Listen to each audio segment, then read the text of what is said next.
Hello and welcome to the Geek on My Sleeve channel. This is Geek Out number 82 over the God King's Legacy. I'm going to butcher the name, so Virlyce? Yeah, that that works for me. For Virlyce, probably should have played Audible again right before. Yeah, probably should have double checked the name. Yeah. So going to be talking about some squirrels. And I'm not sure if we had any possums or raccoons in book one. Our book one, we have the main character, Squirrelkin. We have Puffers, who is a wolf. Yes. But real quick, before I forget, well, bam.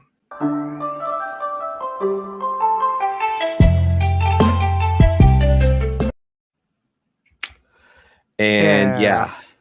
So thanks for joining us, guys, midweek. I think this is our second week of doing 2 a week. Wednesday night. Happy hump day, y'all. Quick shout out to Pete.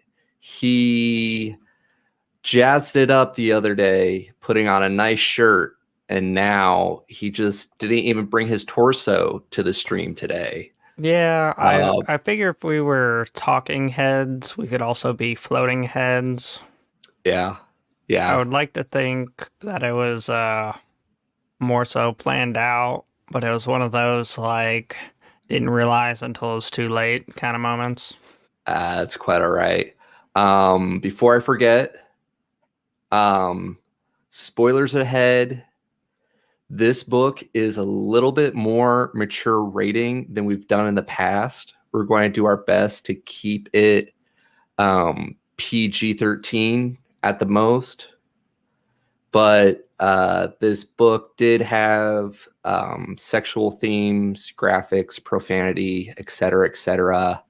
That being said, the humor in it just made me feel like I don't know, it was like watching a Futurama episode or something late in the day, like just gallows humor, laugh.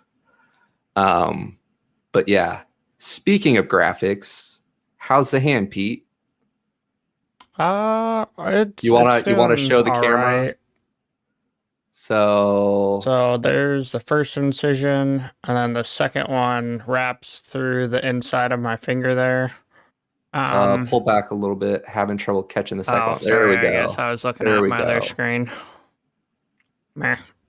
Yeah. Focus. Bandage is off. Now to work out that scar tissue.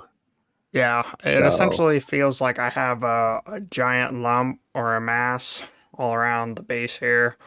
And yeah, I can almost bring it all the way in. Yeah.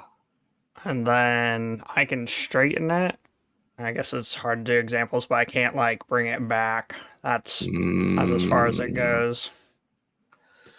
Gotta keep working on that scar tissue. Stiff. Too bad you aren't like our main girl who can quote unquote grow back limbs, right? Yeah, quite a few funny moments with that. Yeah. Chopping off people's legs. Have to give Peter a hard time. He's slacking.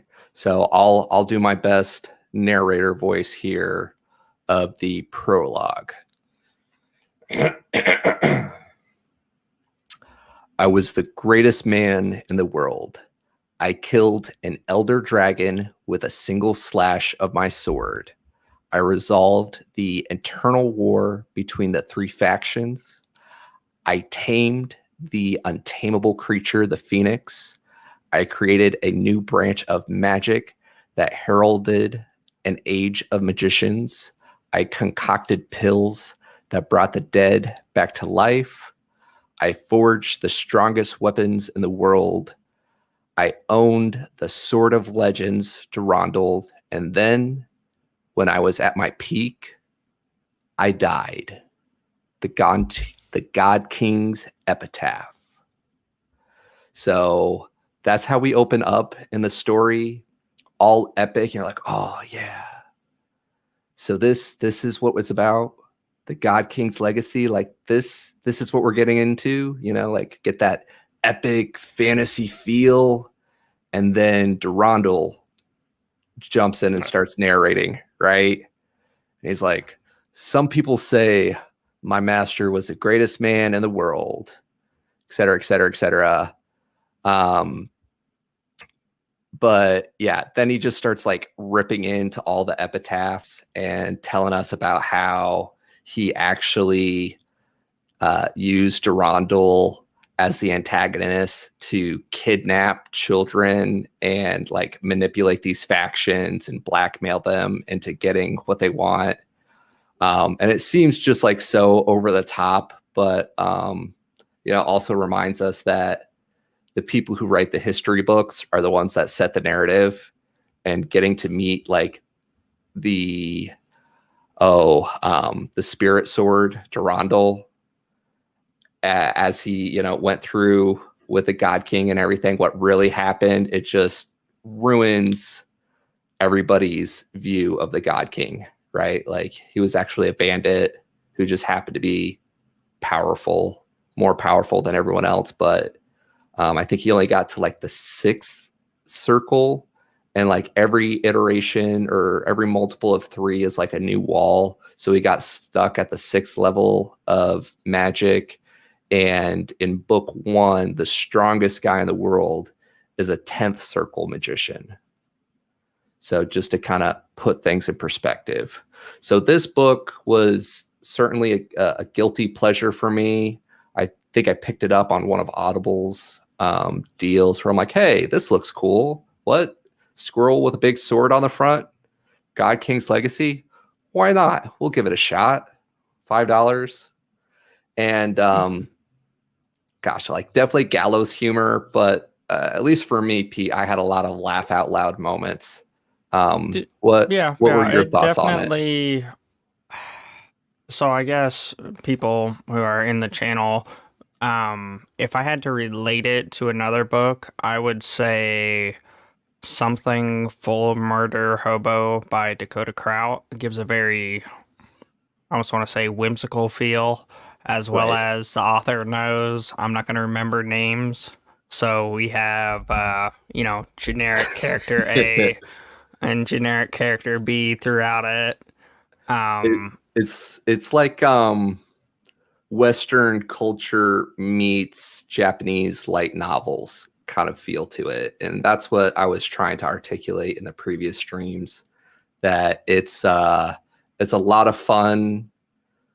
But it just, would you say it was like training montage, power up, let's get stronger. It was literally a training montage. And so I guess because I give every book one, my biggest complaint is when we first pick up Durandal and they kind of get in the zone and they go through it, and she's, murks the party who she's with. That never really happens again, and we don't really get more on that because I was really hoping there was more bonding elements, and it took it a doesn't even completely use separate a sword anymore. Like that's the closest Durandal gets to using a sword. Yeah. Yeah. But Yeah. other than that, like I thoroughly enjoyed it. There are a couple I might be able to never mind. It's all good. I have a couple quotes. I didn't get it set up to route through, did I? All good. So we have Durandal, the sword spirit, and then our main character is Lucia. Just Lucia, because she is a squirrel beastkin slave. And Durandal, he the God King was human, and we have like the humans, the Beastkin Fae, and then the demons are like our three factions, right?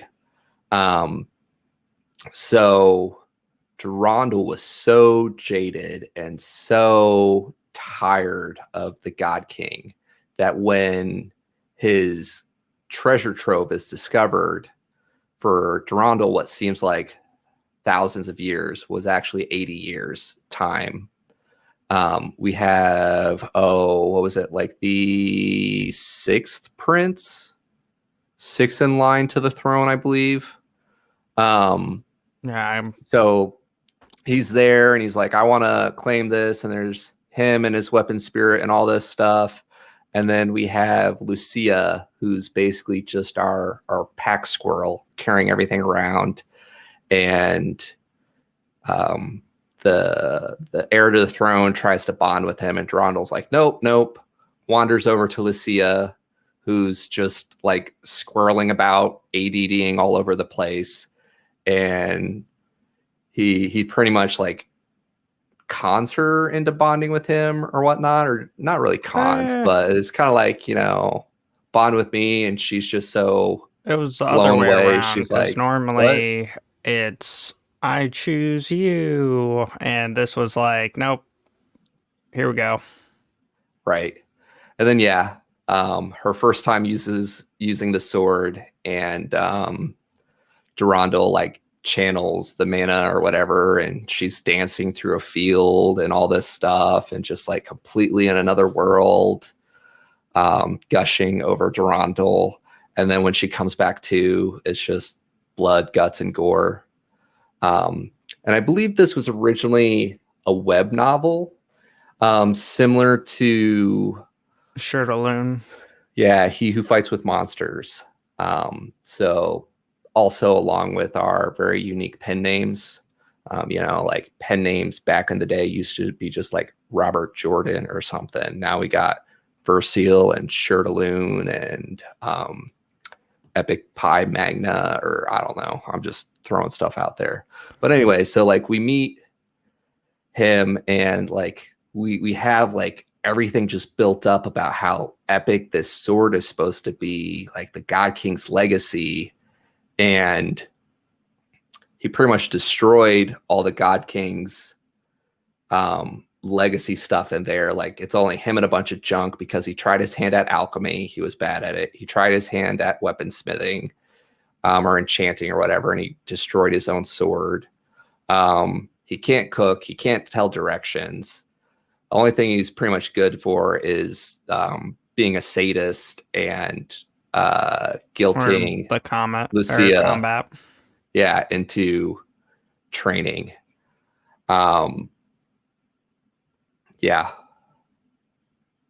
Plus, they had the funky time dilation, which it was sad that we got to see it, but it wasn't really utilized throughout it, other than, I guess, from the weapon spirit perspective.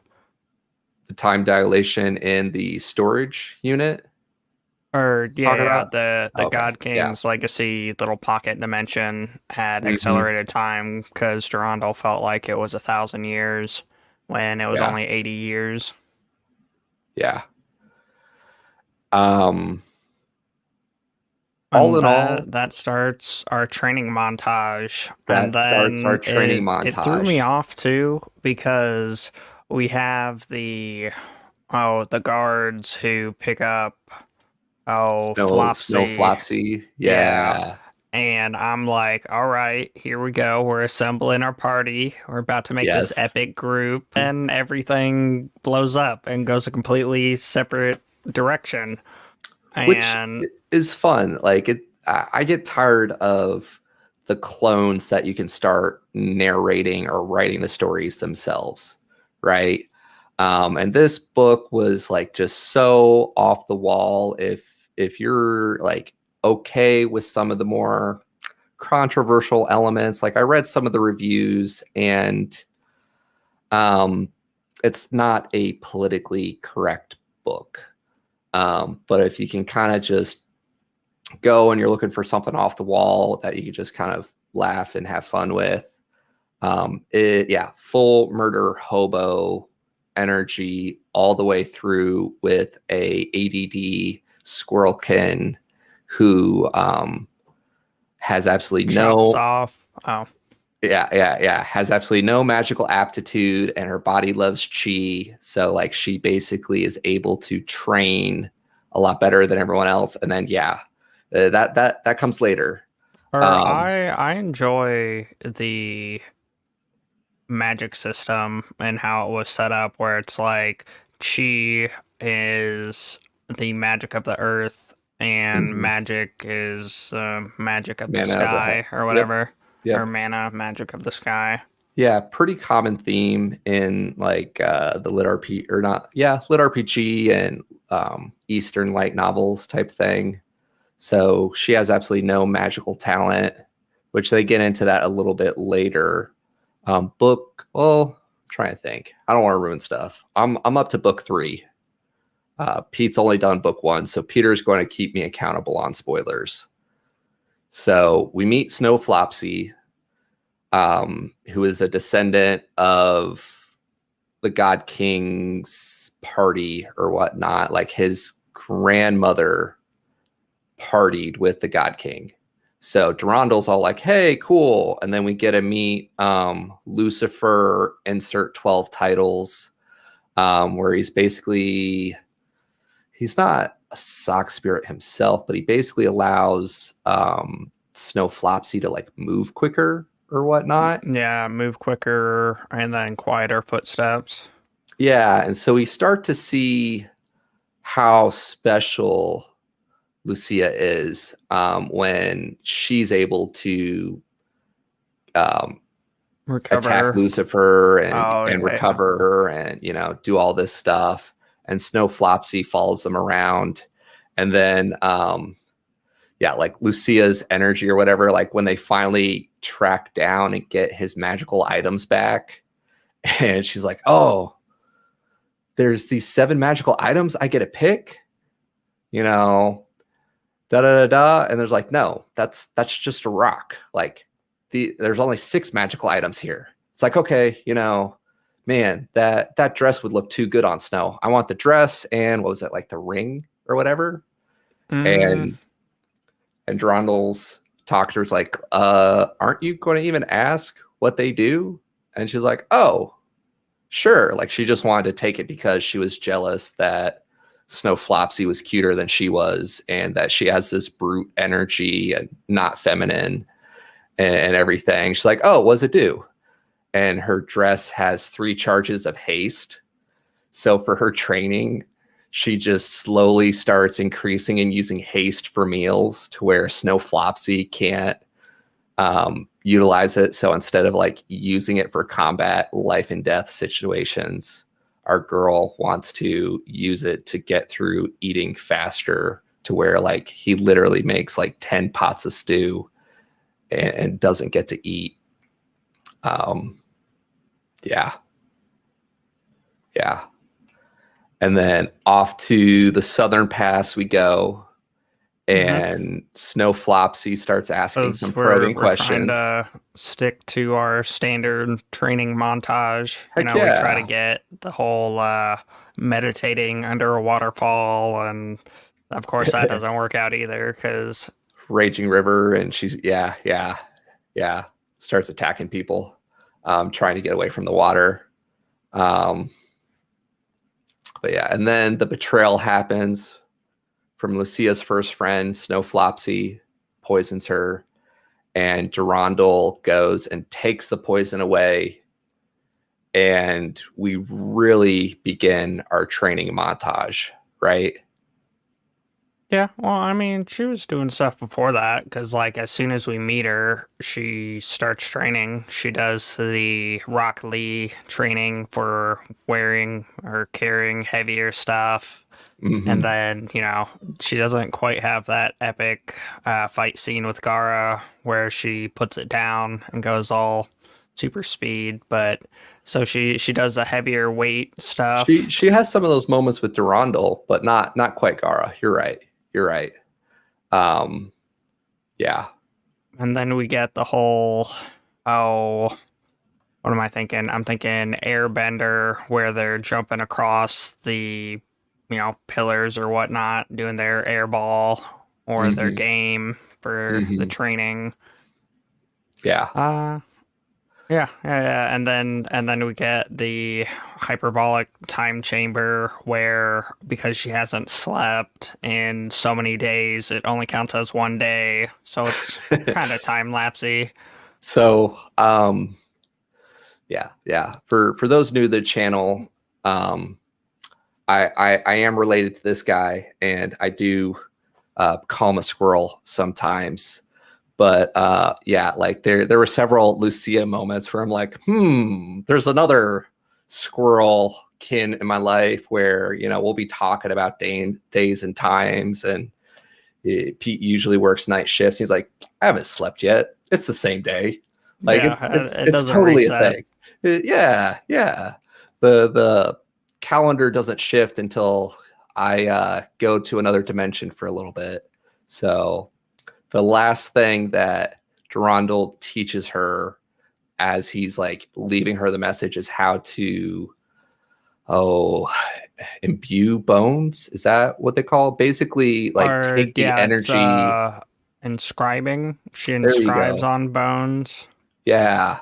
So she starts like using them for focus and strength and energy, and pretty much goes like months where he's like, the only way I'm going to be able to return is if you get stronger. So like here she has her crush on her spirit sword. So she's like, I got to get him back. And, you know, she goes all hardcore training until the the demons or animals that we come across in the southern pass just made me chuckle, like the crows that try to lure people, and she's all like, oh, I'm not going to fall for that. Then there's like some Or kid out there yeah. in the southern pass is like, no kid could get out here, it's too dangerous, I'm not going to fall for that. And then like, what trap does she fall for? Isn't it like an actual acorn or Yeah, something like that? giant acorn.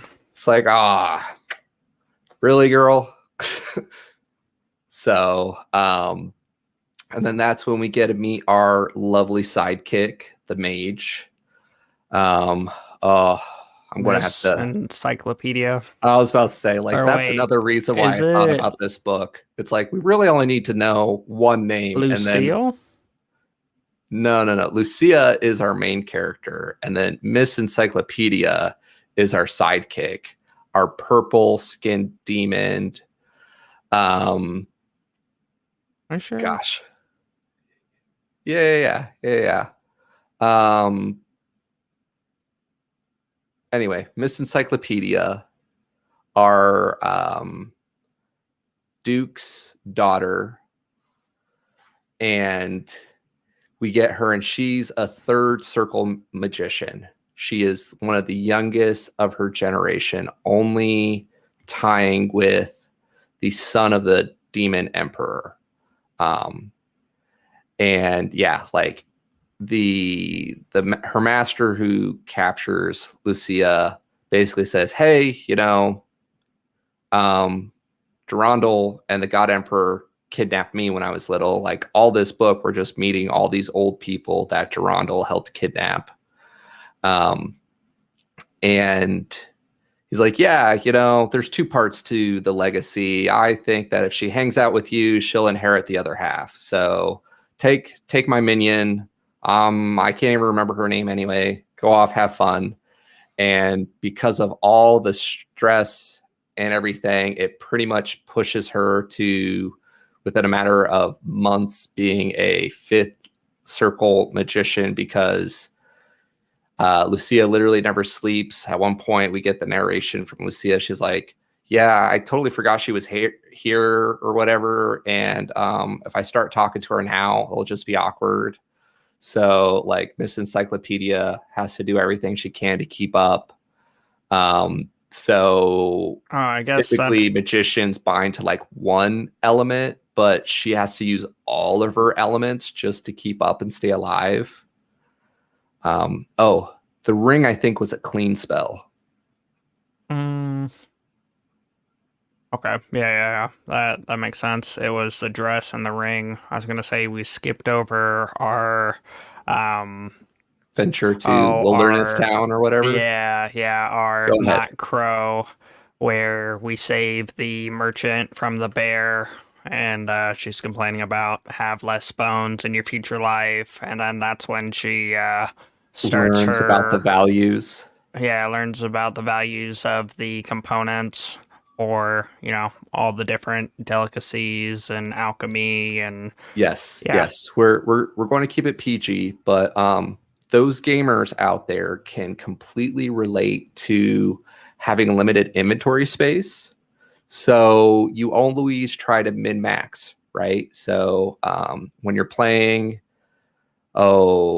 Morrowind or whatever those different games are, when you're busy collecting and looting and pillaging and plundering different places, you always want to get the most value for the smallest backspace, right? Yep. So we end up learning But from that's this. before she even has a spatial ring. Yes.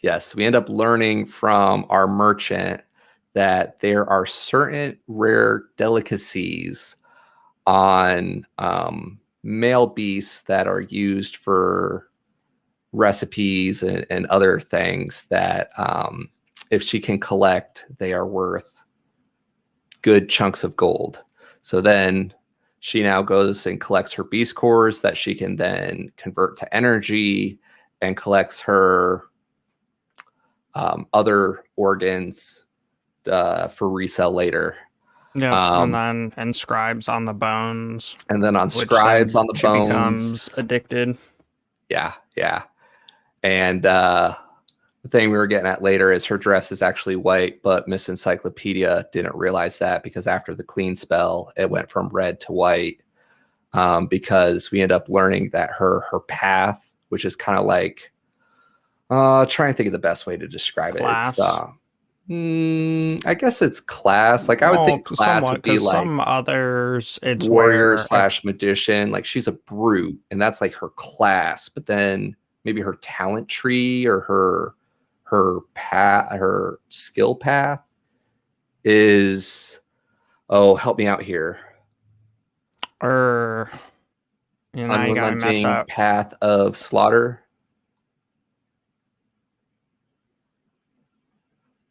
I don't know why I want to say Lord of Slaughter. No, it's unrelenting path of slaughter. Breaking Okay, blade. yeah. So She's not got only her, does she have a path, she has a prefix on her path, which which is is unique, even stronger. right? Right. Um, yeah, yeah. And then no, it's before we meet our encyclopedia.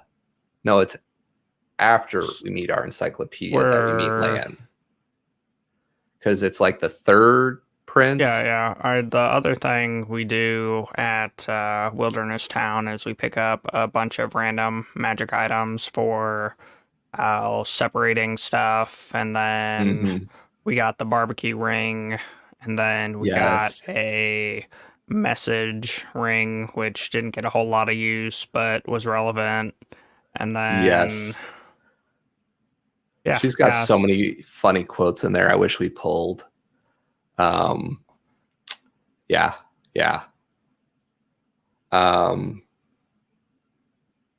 and then we meet Lan. I think the third in line, could be wrong there, and Guy Bolg, the legendary spear spirit. hmm Say that 3 times fast. Um, and we get a bit of the foreshadowing and starting to see kind of the stuff with the plants and everything through his interactions, because his job was to go and track down his younger brother, see what happened, where Lucia actually killed him. So then Lan goes and confronts her with the spirit Guy Bolg, who was supposedly at the same level as Durandal prior, during the Godking legacy era. So he's like old school, like legendary weapon. And she ends up defeating Lan, who has just been like training his whole life and paranoid about getting killed. And she ends up destroying the spear of Guy Bold. And what does she end up Taking the spirit seed taking the and spirit making seed? him into a sock spirit. Yes. Yes. The legendary Guy Bolg gets renamed Puppers and turned into a sock spirit. And the denial is strong with her, where Puppers, keeps trying to get out, and she keeps asking him, like, who's Lan? And he goes, Lan is da-da-da. Nope, sorry. Who's Lan? Lan is da-da-da. Is like, nope, sorry. I guess you really don't want to come out then. Okay. Just keep making my socks after Fluffy and whatnot. And when he gets summoned, his weapon is a sock spear. So like how the mighty have fallen. And yeah, like we get a lot more of that training, et cetera, et cetera. Like we get Durandal, but Durandal's like only there for maybe like the first 10% and the last 25% of the book. Yeah,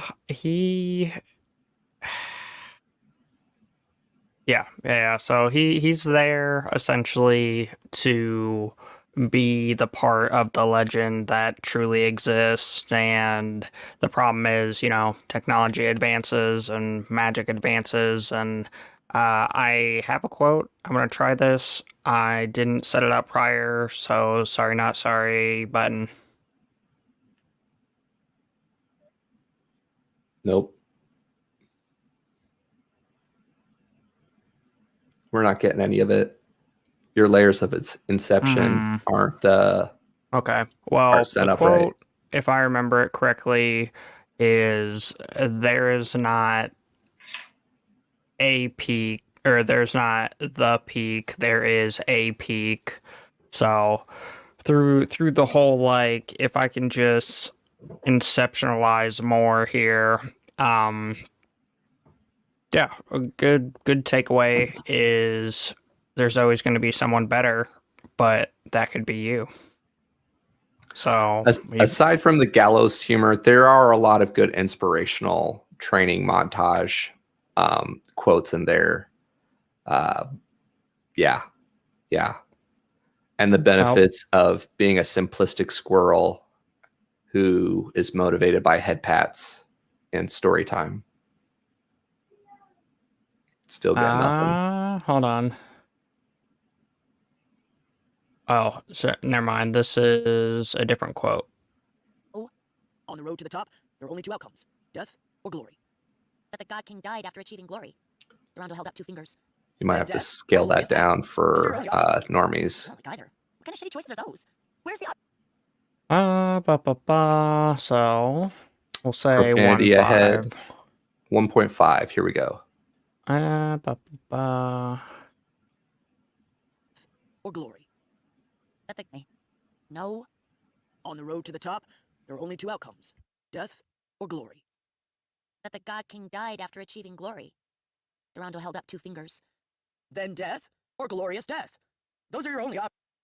So yeah, death or glory. Or glorious death. Yep. So might as well get the glory, right? Yeah.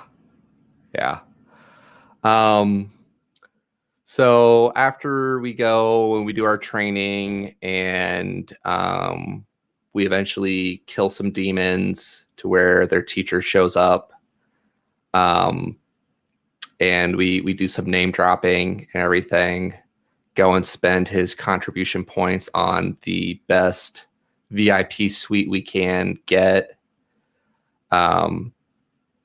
only to have the servant later steal our divine beast meat, which is seen as a rare delicacy. A funky thing in between there where she's so used to the crows calling out and needing help that she ends up, becoming I'm not a murderer and may or may not have killed people, which then she's like, oh, but what about this magical beast core? And I'm curious to see if more comes of that. As well as, it It makes might have been things the plant question. people. It might have been the plant people. They might technically count as beasts because the plant people Mm, are taking over people of this plane, right? yeah, and that's what Durandal was there for, because he was essentially holding back the plants. Mm-hmm. Mm-hmm. So, yeah. And then, when she actually is one, there's a prodigious or a well-renowned school that, she's doing her normal thing, people get in her way, they attack her encyclopedia first, and yeah, at first she just chops off their legs because they can grow back, because she can grow them back, so she assumes everybody heals like her, and or there's Mhm. magic, so they could get aid if needed, and we get the whole back and forth. And then she cut it off their hands. And yeah. Squirrel, squirrel logic. But she's not a murderer, right? Like Hmm. I got a kick out of it when we're jumping ahead, but where our encyclopedia, her dad, the Duke, um, is interviewing her because they finally found the bodies in the fridge because she used them all to test the different spices and found out they were poisonous. So she just threw them in the fridge with the other bodies she found, and can only use the lie spell on her because she's simple minded, quote unquote, which is one of her triggers. And she's like, you just call me stupid. And it's a lot of fun slash funny where at the very beginning of the book, Durandal's all discouraged that the era of martial arts is over and it's now the age of magic, and martial artists just can't compete with um, magicians. And yet, since her body just loves chi so much, she eventually is able to take out seventh circle magicians, eighth circle magicians. The Duke is an eighth circle magician there. And, she channeled her Durandal energy or whatever when they were calling her out because she doesn't trust people to cook for her since she's been poisoned. So she cooked only meat, and she's like, I'm not a rabbit, Has a profound wisdom of, if you want to be like a divine beast, you need to eat like a divine beast. Yeah. And she's like, I'm just going to do what Durandal does. I'm just going to say something like completely absurd and then just like, stare at them until they give way. And she pulls that. And then he's like, if you want to be like a divine beast, you got to eat like a divine beast. And he's like so enlightened by her, I just want to eat meat, so let me just come up with some BS to why I only prepared meat for us. I And mean, then he breaks into the ninth circle, pretty much being like just that tier below, like the top tier 10th circle guy. And she's like, maybe that is a good idea. Why don't I just take all these divine beast cores and I'm just going to absorb them all at once? And so like he comes back and she like absorbed 30 something different divine beast cores, and like his daughter pretty much told her, you're going to explode. He comes back, he's like, oh my gosh, she's going to explode. um do he goes over, something. Wait a yeah, minute, aren't you the adult? right. I got a good chuckle out of like she didn't want to stay with Lucia and everything, and her father's like, you're the youngest fifth circle magician, like of course you're staying with her, and she's like, you know is Lucia your daughter or am I your daughter? And then later on when he's fighting her, is Lucia your father or am I your father? Yeah. um and then yeah, in the moment in the kitchen after she consumes them all, he goes over to try to like interact with her and just gets backhanded across the room. So we see what her power level's like. And then she comes back too. She's like, oh my gosh, what a dream. I had all these divine beasts fighting me, da da da da. Man, like, do you know how rich I would be if that was real and I cut off all their organs? Like, gosh, life's not fair. And then, Goes being back to the eating part. yeah. And then, yeah. And then she decides to test out her power and looks like a devil or whatever and completely destroys the kitchen, and like Miss Encyclopedia is just blown away that she can do no wrong in her father's eyes. Literally just destroyed half the mansion.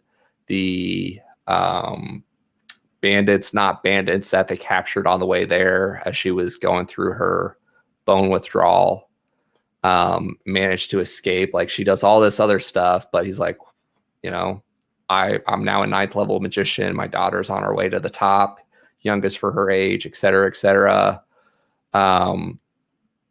And yeah.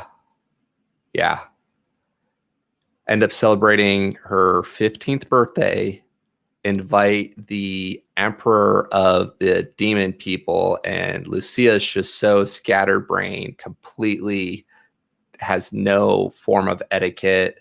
The father ends up stealing her last couple divine beasts to feed. And, she's faking that she's a mage and duels the son when she has like a ring that was gifted from Miss Encyclopedia's Topsy Turny, Upsy Daisy, whatever.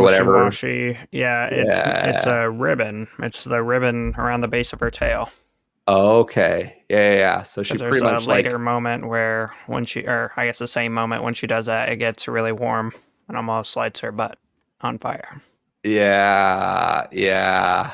So she scrambles the prince's brain for a moment, and the father, the emperor, is so impressed with her ability to get over 100, potentially 100 divine beasts a year. He tries to marry off the now brain damaged son. And I forget how she started going on the thought process, but she's like, man, it's been so long since I've seen Durandal, et cetera, that she like gets angry and grabs her sword after the emperor asks, like, do you want to be my son's wife? Even being a beastkin, you could be the first wife, et cetera. And, she starts thinking about Durandal, gets her sword out, like all angry here at the dining room table with the emperor and his family, and starts like bawling her eyes out. And the emperor's just like, oh my gosh, like, just drove this girl's to tears over a marriage proposal with my son. Like, he's not that ugly, is he? And if he is, like, what does that say about me? So just, yeah. Some good old chuckles. And then it wouldn't be a whatever genre we want to call this, some Eastern light novel / anime manga / warrior training trope without an epic tournament, right? Like, I feel like you skipped steps there. I skipped a couple steps, but I'm trying to be respectful of our time. Keeping it. Okay. What steps did we miss, Pete? So she's distraught. Miss Encyclopedia thinks she's dead, but she's not. And this is when Durandal comes back, which they don't really go into the... What's up? No, you're good. Keep going. And then this is when Durandal comes back, and yeah, they're called weapon seeds for a reason. And Guy Bulge, aka Puppers, saves them. He comes back really. And she's now stronger than him. Yep. Yeah. So yeah, she beats him in a duel and thinks that she's going to have her way with him, and he retreats into Mini Daldo, not Doo-Doo. Mini Daldo. Yeah. So her infatuation with Durandal has only gotten more and more extreme, But before that, Miss Encyclopedia has her way with Durandal and beats him up pretty good to take out all her aggression and makes him kowtow, cowbow, downward dog to her 10 times before like attacking her with magic or whatever. So yeah.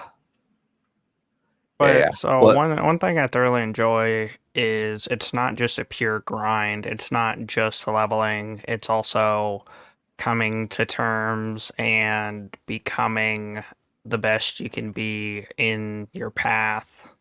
Mm-hmm. Whether you're a squirrelkin or a purple colored demon, you know, we all have to strive to glory or glorious death, because that's the only way to the top. She also discovers a love for hot chocolate. Mm-hmm. So now we have our hot chocolate obsession.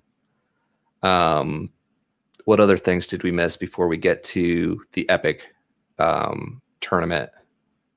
So she's currently a one-trick pony, which is not too bad. And the fact that She was a all squirrel. mages are squishies. Yes. Yeah, so then we get the additional training montage of, you know, I'm going to sit on my carriage and use magic and speed away, and then she has to use her armor differently to, you know, catch up. Yeah. Yeah. Yeah. Our sadistic weapon spirit is back. Uses hot chocolate shield to make sure she doesn't attack the carriage. And then, you know, Puppers is just so underappreciated. Like here, everyone else is conspiring to make her train harder and do all this stuff. And Puppers like comes out to try to help her speed up and everything and get there. He's like, you know, am I the only one that thinks it's a bad idea to upset like a divine warrior, et cetera, et cetera? He's like, oh, Puppers, I've been too hard on you, you know, da da da. He's like, well, how about you call me by my name? And he's like, no, because then people would put two and two together about Lan. Who? What? I can call you Mr. Puppers. He's like, I'll just stick with Puppers. So, yeah. Yeah. Now, can we talk about the tournament? Yep, now we're officially at the tournament. Okay, so now we can talk about the tournament, right? So, Miss Encyclopedia's father, the Duke, gets to enter one person of his choice into this tournament. There are reserved seats for each of the factions. So we'll have demons, humans, fae, et cetera, all coming to this God King's Brawl run by our 10th circle magician, strongest guy in the world, et cetera. And it's basically like this giant festival. And she shows up and there are signs plastered everywhere that she murdered the prince. So the first one she sees, she eats it. And they're like, there's literally thousands of those around town. Are you going to eat every sign? And I believe it's the second in line to the throne for the human kingdom. And she's like, okay, fine. What do you want? And so they make a deal. We don't get to find out the deal, but everybody's like, how are we sure she didn't just get bribed with sweets or whatever? Like, what's going on? And Lucy is all like, oh, you know, I'm not going to tell you. I'm not even going to think about it because you guys are mind readers. Because every time she starts making pained faces, they just jump in and know where she's going because she's so simplistic. But her body loves chi, and this is her story. And yeah, so we've made a mysterious deal with the second prince. We've already killed the third prince and the sixth prince. And yeah, then we duke it out with the Lionkin over our Almost. acorn Acorn stew. stew. Yes. Yes. She wants to eat meat all the time, but acorn stew. Divine beasts eat Miss acorn Pentor, stew. Miss Pentor, Miss Encyclopedia Pentor steps in because she wants to prevent Lucia, causing havoc and destroying everything. So, of course, Lucia, being the ever so charming individual that she is, makes a bunch of friends before the start of the tournament. Miss Encyclopedia decides, hey, I'm going to go after this. Like, strive for the best. I'm going to go for the top. It's like, okay, who am I kidding? Lucia is going to win this. I'm going to go for second place. Who am I kidding? Top 10, here I come. Yep. So she goes. Daddy helps her enchant her robes, et cetera, et cetera. She's been Lucia's keeper to make sure people, Coca-Cola, if you want to give us a monster sponsorship, we'd be totally down. So finally, we get to the test. There are literally hundreds upon hundreds of the finest warriors We had one more. Oh, we got one more? We meet the small elf whose grandma is a master enchanter. Not yet. And we meet her in the prelims. We're getting to the prelims. Okay. So, and that's what makes it so funny, because like all the things that Durandal talks about the God King doing, we start to see a pattern here of Lucia, right? This book is just great with like all the tropes and the irony, but it's just like so over the top that it's just chuckles. And yeah. So Miss Pentorn, aka Encyclopedia, aka youngest sixth circle magician, I believe she is at this point, decides, I'm striving for the top 10. There's hundreds of people here, only 30, 60 reserved seats. The rest of us can compete. So we're going to go to the prelims. Grab Lucia, head that way. Lucia is a squirrel and didn't hear that she was supposed to go to the spectators' spots. So the daughter is having to compete in the prelims in order to be eligible for the final brawl tournament. And Lucia, who has a guaranteed seat, just enters in to qualify anyway. And then as she's in there, something like 30 or something other spectators who already have guaranteed seats, who she's managed to already aggravate, jump into the prelim area trying to fight her. And oh gosh, we'll just roll with Lucia's nicknames. Mr.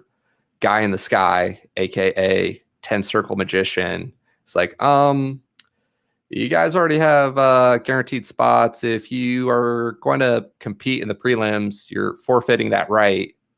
And they're all like, oh, we're not going to be showed up by a squirrelkin, yada, yada, yada. Like, let me explain the rules. There will be no killing, everything else is fair game. And Lucia's like, what if there's this guy that I really want to kill anyway? AKA, we find out that Snow Flapsy is supposed to be entering this, so she could finally get her revenge for being poisoned and losing to Rondell for all that time. So she's like, I forget what it is. Like, the author does a really good job describing it, like rubbing her nose, trying to be all discreet about, accidents happen, right? And I'm really strong and I have a hard time controlling myself. Yeah. And then some of these other like overpowered guys are like, yeah, some people would die to some like lower level spells. What if I lose because I hold back? I shouldn't have to hold back. And Mr. Guy in the Sky is finally like, yeah, okay, whatever. Like, at least make it convincing that it was an accident if you need to kill anybody. Okay. Like, come on, let's go. So first test is what? the Dragon Ball where they've got to punch the meter and see, where they all rank. So it's essentially Well, a the zero qualifier is the orb, right? They yeah, got to okay, I hold guess an that's orb first. That's first. just to see if their power level is over 9,000. Yep. And if their power level is over 9,000, they get teleported to the next place. So she breaks a couple orbs in the process, and she gets teleported to the next place along with all our other main characters / fodder. So then phase 1, Dragon Ball. Yeah, they've got a Epic punch, giant pillar, which is actually a legendary bone. And yeah, they've got to punch it, and of course, a bunch of people make a bunch of faces. First guy, generic character A, ends up like breaking his hand. No. So then we meet the elf, right? That we end up kidnapping later. Yeah. We get to where Ilya number 2, and Ilya number 1. yes, Yes. where she is pretty much like, "Hey, you've dishonored my family. I need to get revenge. This, that, and the other." Durandal kidnapped my grandmother. She's like 8 years old. Some like huge dwarven weapon. Yada yada yada. Enchanted weapon, yeah. Yeah. So then, like, we meet her. We're now all friends. I think she gives her hot chocolate at this point, and then maybe later. I don't know. Anyway, we're all friends, and we get side character fodder, A, B, C, D in a little bit. But first, we get the Beastkin to go up, and the guy in this sky or whatever calls him out about making little girls cry and completely like screws up his thing. But yeah, they pretty much like punch this pillar, and the first couple on the leaderboards are like 1 millimeter. Like, yeah, later Ilya number 1, after she like exploits the rules because they're not supposed to be doing all that stuff. Hey, Carlos, good to see you, buddy. Glad you showed up.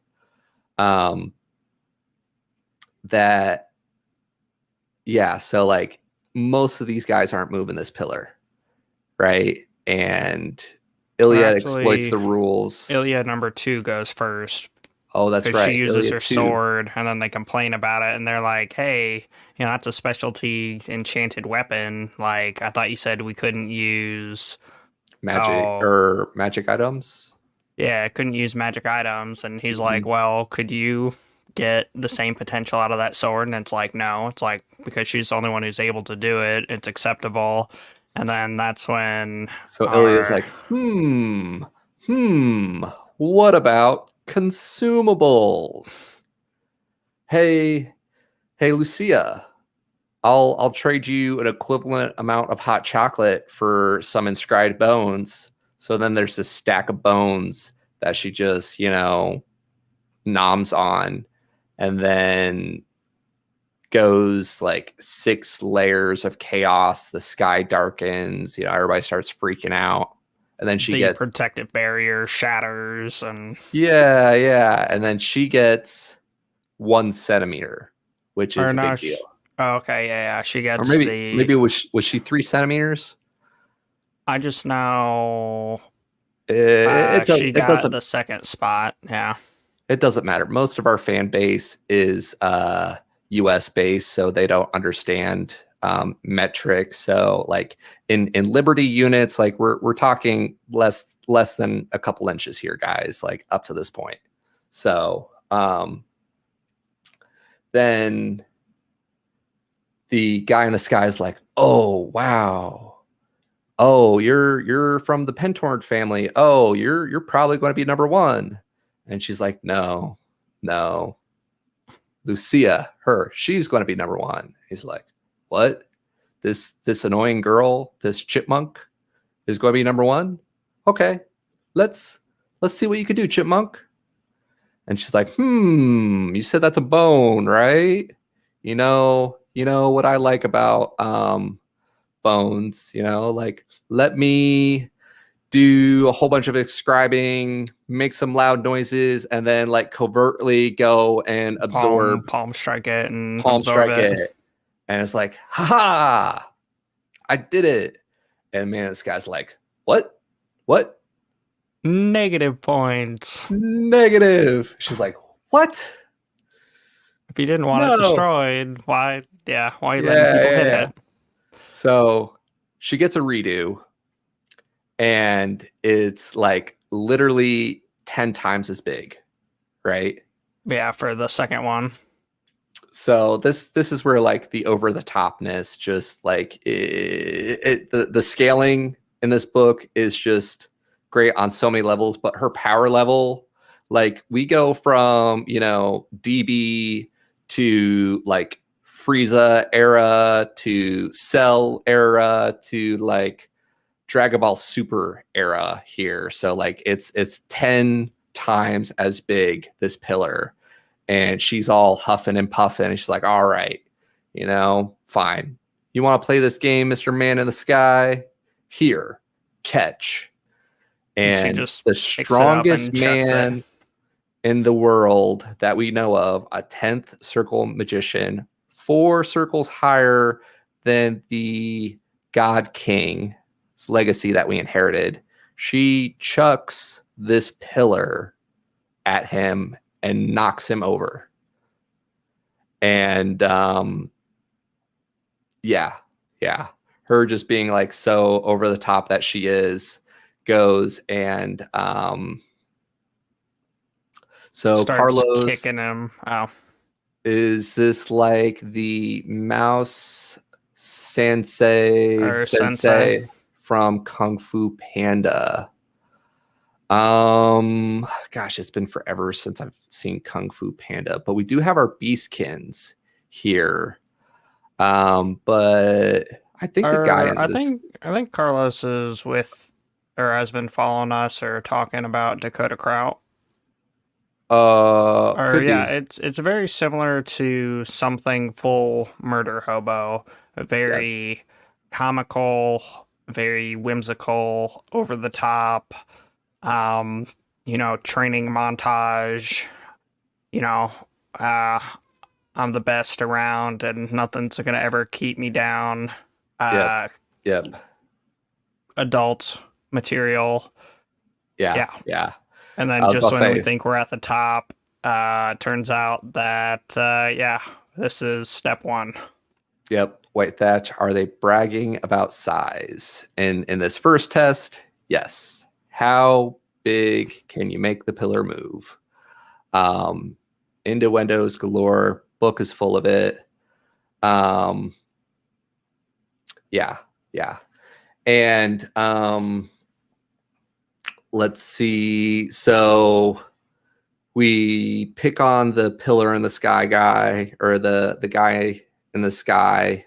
Ilya number 2's asking Ilya number 1, like, hey, healing magic? Why don't you go help him? She's like, I can't be the only one. And then the guy comes to, and Ilya number 1 totally backs her. Like, nope, you're only out for a moment. Like, she didn't yell, hey, catch. And of course, like nobody else. Out. Yeah, she said, look out. Like nobody else wants to contradict her and everything.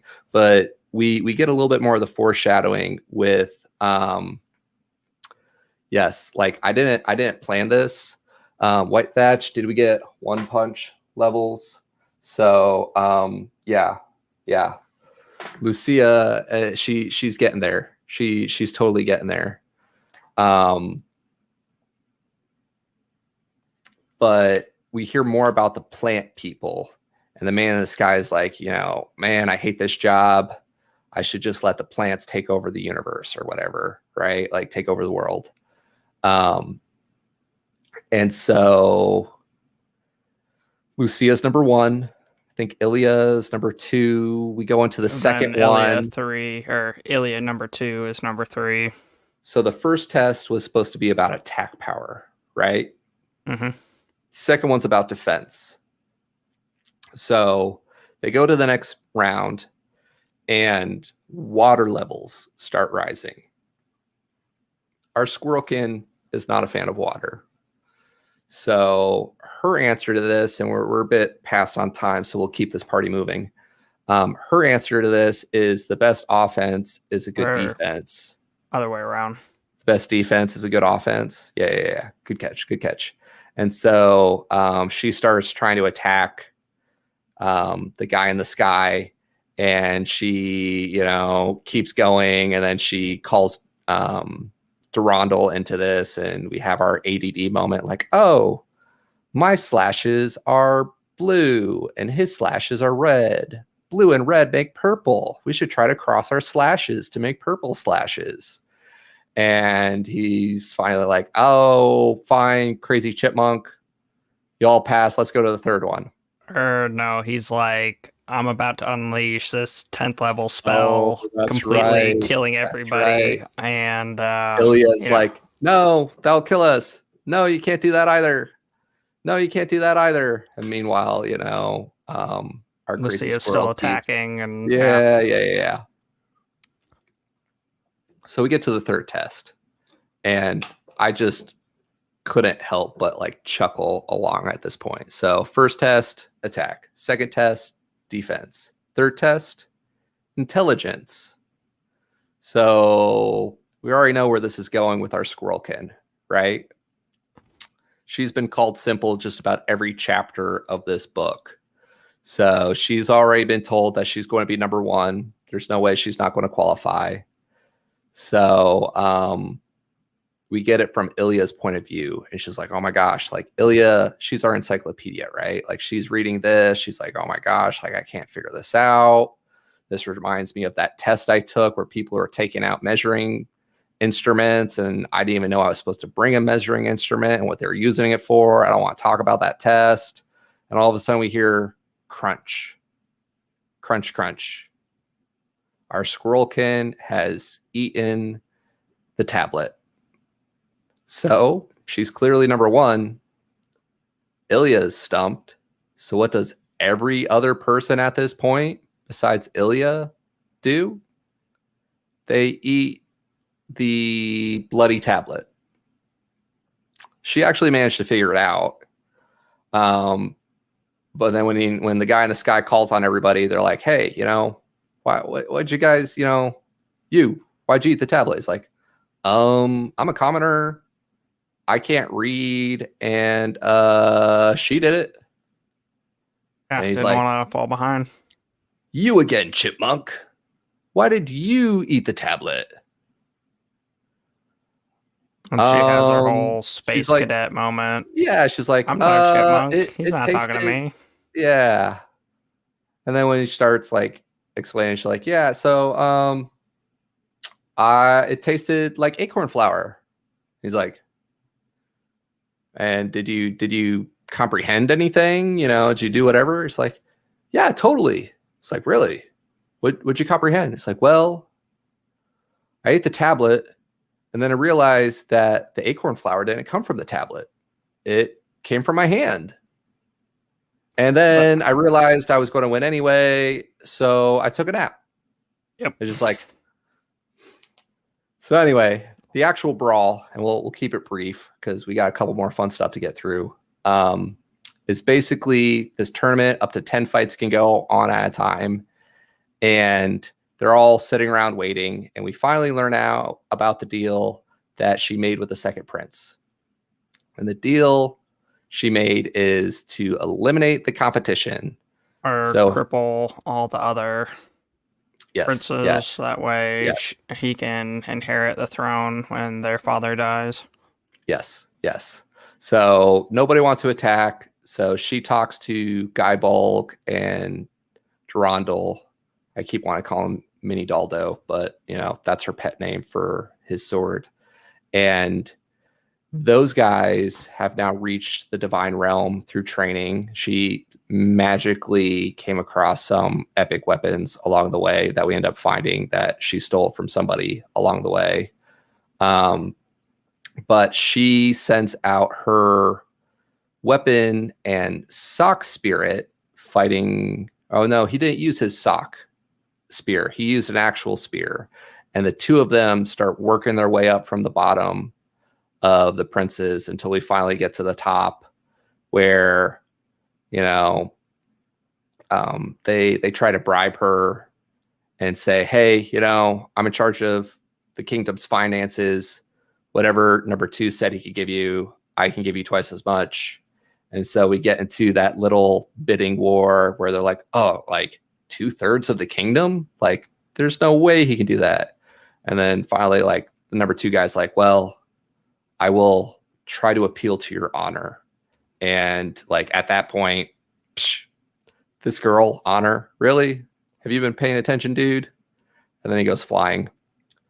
But yeah, after she gets first place, she then tries to challenge more people, and it turns out that she can't challenge people because she's at the top. You can't challenge people below you. So she gets Ilya number 2 to challenge her. And then she talks to Ilya number 1, and she's like, I want to get there on my own merit. And everything. And yeah, like she literally started from the bottom because the man in the sky sabotaged her. But she's like, oh, I want the epic story. I didn't want his help being at the bottom. Darn you. And then after all her buddies get to where they want to be, she then starts auctioning off the other seats. And the man in the sky is like, psh, if you have the power to sell seats, go ahead and do it. And then she takes number 1 spot and, pretty much stack the deck to where then the rest of the fights start happening for the lower 20 plus seats on. But yeah, after that's all said and done, we learn about the predators. Peter, what is a predator? Or so the age of the martial artist is dead, and now everyone's magic based, but the predator negates magic. So we have a bunch of squishies with no powers, and all of our martial artists or our, hybrid classes, dual spec guys are too weak. So she, of course, initially tries to use her powers, which her chi doesn't work either, and it turns out it doesn't matter because she can pick up manticore and chuck it with one hand anyway. Yeah, her sword, she's been slowly increasing in weight, and she's carrying up to 30 tons. So 60,000 pounds. Yeah. And yeah. And yeah. So she starts getting into the battle and she's winning, and then she starts going off and she's like, wait a minute, the God King's legacy killed a dragon in a single slash. What about taming it? I'm gonna get a mount. And we get the whole irony of it's essentially a rabid squirrel, and she's a squirrel, but she's a humanoid squirrel. And then the more and more we interact with it throughout the last couple chapters here, we realize how intelligent it really is and that it can understand our language completely. I think it's probably smarter than she is, but we won't go there. Yeah. So for the sake of time, we take the squirrels, the predators, we tame them. We've left one of the predators with Ilya to exploit all the nobles and everything and collect all their valuables and all that stuff. She ends up getting a bunch of legendary beast cores. So we know what happened at Divine Realm. Get ready to do, yes, thank you, White Thatch, the 60,000 pounds and non-freedom units. But yeah, so she got a bunch of loot, gave the loot she didn't want back, goes, spins 5 times saying, I'm gullible, I'm gullible, I'm gullible, I'm gullible, I'm gullible, leaves. And now she has a boatload of legendary beast cores. And it worked so well for her last time. Why not just consume them all and have our predator stand guard, and she'll give whatever's left over to our predator. And while she's napping, what happens, Pete? We end up getting the second part of the Flopsy gang, or Snow Flopsy's plan. He rides in on a dragon, pretty much calling her simple and saying, evil villain monologue, you can't defeat me. And To then Ilya, because our girl Lucia is off in the woods with the predator, right? So then she needs to get directions from the predator, who tells her which way is back to the town. Doesn't matter. So she jumps all the way back. Yeah, anyway. She's like, oh, well, I consumed all these dragon cores. Maybe I'm a dragon. Yeah. And she defeats said dragon in a single slash, just like the God King claimed to do, but he actually put it to sleep. Mm-hmm. And we finally get to reunite with her first friend, the one who poisoned her and forced Durandal to take all that poison in and take a nice long 1.5 to 2 year nap as she, became OP. And yeah. But it's just, so that was one thing that it just wasn't quite as satisfying, because she's like, yeah, I need my revenge, and she's been hell-bent on this revenge for so long, and then we get there and Snow Flopsy has a flower earring, more or less, which, as we know from before, it ends up taking over him, and he's basically begging for death at this point. We get a little bit of the guy in the sky monologue where her talking to can't think of her quick. name. Carlos said, because of you guys, I picked up the God King's Legacies books 1 through 3 and the Completionist Chronicles 1 through 3 on Audible. Thank you, and sales promotions. You're most welcome. Good looking out, Carlos. Audible has a sale for 70% off until Friday. So pretty much anytime you see a book for less than $11.50 with a 70% off sale, it's cheaper to not use a credit than use a credit, because their 3 bundle deal comes out to be, I think it's like $11.47. So there's a lot of good books on there. I definitely want to work in the God King's Legacy 2 and 3. How about you, Pete, for future Geek Outs? Yeah, it's definitely a good palate cleanser. Because I guess, for example, if we go and we say Brandon Sanderson's Stormlight Archive, that is very in-depth, intense, epic fantasy, long-winded. The guy who finished out the Wheel of Time. And then if you go to more Dakota Kraut material, it's faster scaling, but less refined and detailed and just more interesting concepts. But then when you get here, it's pretty whimsical, so to speak, where it's just a lot of fun. A lot of laughs.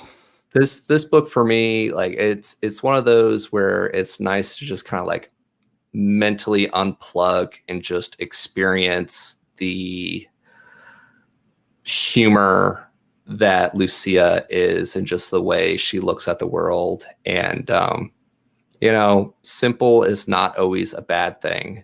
Sometimes just being a little bit more simple and looking at the world that way, even you can exceed the God King's legacy and become a legend. So thank you, everybody, for... the ending, we essentially, can beat up the guy in the sky who's the best of the best, so he doesn't have to compete because he's going to win. We defeated and, got rid of Snow Flopsy, who towards the end was not himself, and pretty much was a separate character who's like, oh, well, I didn't know you were here or you're that strong. They're going to understand why I failed. Uh, Hmm. the 10th level mage guy um, says, hey, I've been to that realm. They're scary. That's where I got all those cores from, which essentially puts our main squirrel on par with a lot of them. And yeah, we thought she was going to be the legend, but We thought she hit the our top. It's only of this plane of existence, right? There's yeah, more yeah. planes of existence out there. And Find then out she more also in another becomes a noble. episode of Squirrelkin Gone Legend. Um, yeah, our TBR is pretty long too, Carlos. He said, "Will do. I have some ahead of them right now. All the Cradle series is free with membership. We need to check that out, Pete." I need to Um, get better at figuring those because I don't know if there's a lot of good free, books included with free, memberships. or if they rotate, or if there's more coming out. Yeah, I need to figure out that. Yes, yes. Um, what else we got, dude? I rambled a lot for this one. We're coming up on an hour and a half for this stream. Or Um, so she becomes a noble. She's essentially done everything the God King claimed to do, and only not became a murderer, and only tricked children with hot chocolate. She has a lot more potential upcoming for, yeah, just enjoying being a noble as well as being the mediator between the two. I don't see her lasting very long before she gets bored. Um, so currently we have a party of three with oh Durandal, our squirrel, and Guy Bolg. So aka Puppers, yeah, with plus uppers Ilya and Ilya number and two. okay, okay. So I guess at the end of it we have a party of five, finally. So yeah, a lot of fun, good palate cleanser. If you're okay with adult themes, profanity, graphics, sexual themes, this book is hilarious. If you're wanting something super hardcore epic, probably not. So, with that in mind, time to do some housekeeping and tell you guys what we have coming up. All good, White Thatch. Good to see you, buddy. Hopefully, you're able to join us for this Sunday, 5 p.m. Eastern.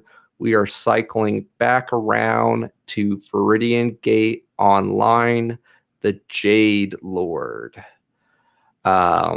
Again, Sunday, 5 p.m. Eastern, having a lot of fun with this series.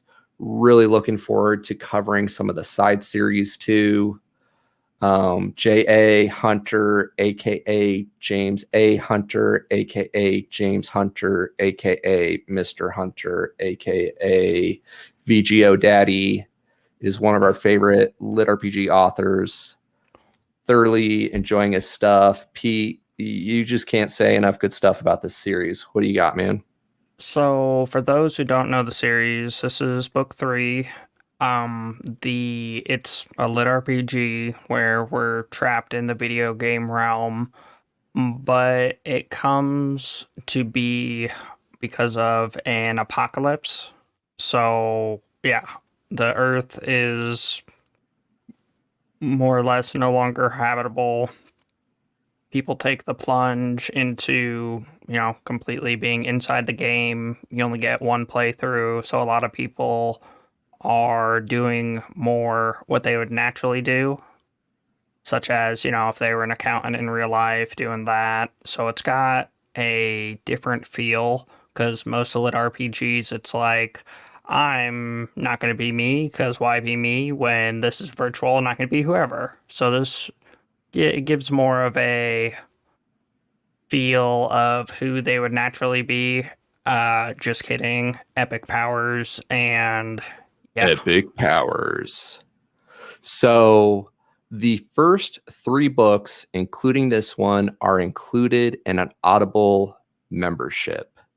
You have As until well Friday. as I think the Go. first 2 for Firebrand. I just had that up.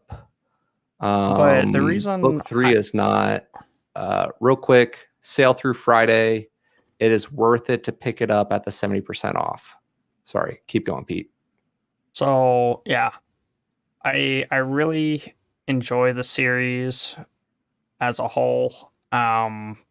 It definitely plays on your sense of morality and what is right and wrong in the world, as well Mm-hmm. as we build out our party, but they continue to do their own things. And then this Mm-hmm. is why I'm so excited for this series, because James A. Hunter does a lot of collaboration events, and he essentially takes every one of our party members and they get a your own main hero from your perspective, co-written, side Mm-hmm. main quests, Mm-hmm. which is fairly unique. Yes. And then we're going to keep going with the twice a week. We really appreciate you guys hanging out with us. Going to check in with our guest. Good chance we're going to switch the second one or the first one, depending on how we look at calendars in the week, to Thursday nights at 7 p.m. Eastern. Give ourselves a little bit more time to get through these books. But yeah, Geek Out number 84, finishing out the trilogy of the Reckoner series, Calamity by Brandon Sanderson. Probably one of our favorite non-literate RPG authors. So good question, Carlos. We're trying to get better about publishing them on our YouTube earlier. Carlos question, do you have a list of videos / upcoming books for the streams? We're trying to publish them, and if you look at the Geek on My Sleeve channel, it should be at the top in upcoming live streams. Yeah, That we're if you always taking suggestions. The challenge for us is getting far enough ahead to give everybody time to listen to them, but also having enough flexibility to work in some of the fun ones. But we're trying to get a month ahead, so we'll get July up here in the next couple days. yeah. So So if you go to the YouTube channel, it will show upcoming, and then if you join the Discord, we have a channel for upcoming. yep. So yeah, we went pretty long today. Really appreciate We you guys didn't hanging really out. talk about Calamity. We said It's we love Brandon book 3. Sanderson. Yeah. What more is there to say? Go Well, ahead. so people who don't know the series, it's Brandon Sanderson, who's a big fantasy name. It's one of his earlier works. It is a young adult.